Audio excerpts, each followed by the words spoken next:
Carbon dioxide is a gas shaping our planet's fate. Human actions are spiking its levels, driving climate change with dire consequences. We know this from hard data, and action is urgent.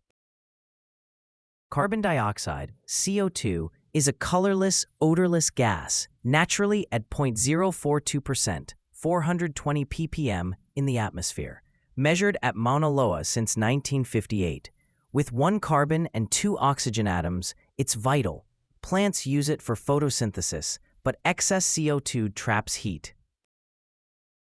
Ice cores from Antarctica, analyzed by mass spectrometry, show CO2 was 280 ppm for 800,000 years, stable until humans intervened. How do we raise CO2? Burning fossil fuels, coal, oil, gas, for power, transport, and industry releases of 35 billion tons yearly, tracked by energy records. Since 1850, we've emitted 2.4 trillion tons. Deforestation, like Amazon logging, adds 15% of emissions, as felled trees release carbon and reduce CO2 absorption. Cement production and agriculture add more. Isotopes prove it's us.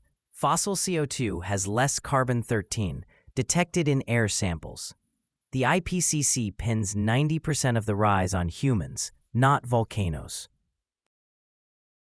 CO2 drives climate change by trapping heat, raising Earth's temperature 1.1 degrees Celsius since 1900, measured by thermometers and satellites. This fuels 20 to 40% more storms and heat waves, like Pakistan's 2022 floods, per NOAA. Seas rise 3.7 millimeters per year from melting ice, 280 billion tons per year from Greenland, salinizing deltas like the Nile. Without cuts, 50% by 2030, net zero by 2050, 4 to 6 degrees Celsius warming by 2100, risks Amazon collapse, 50 to 70 billion tons CO2, 1 to 3 billion displaced, and $500 trillion in damages per our worst-case talks. Renewables, 30% of 2023 electricity, and reforestation can stop this. From 280 to 420 ppm, ice cores to air monitors show our CO2 spike. It's heating the planet, risking an Earth fart catastrophe. Act now or we're buried.